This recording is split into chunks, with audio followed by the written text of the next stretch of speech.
Новогоднее настроение в Амгинском доме народного творчества провели предновогоднюю ярмарку-продажу сувениров и подарков. В Амгинском доме народного творчества имени Федота Потапова провели предновогоднюю ярмарку-продажу сувениров и новогодних подарков. В преддверии самого волшебного праздника Дом народного творчества организовал мероприятие.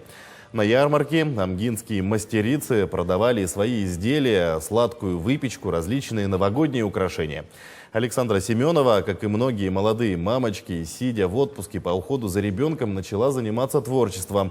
В этот день Александра привезла на продажу украшения из натуральных камней, плюшевые игрушки и брелки харысхал. Жителям Амги очень понравилась такая выставка. Многие запаслись подарками на праздники и зарядились новогодним настроением. Сегодня я представляю разные украшения из натуральных камней.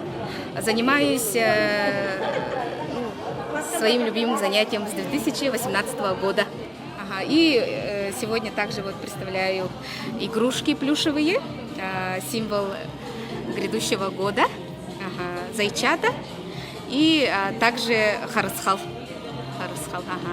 Это сестра делает родная.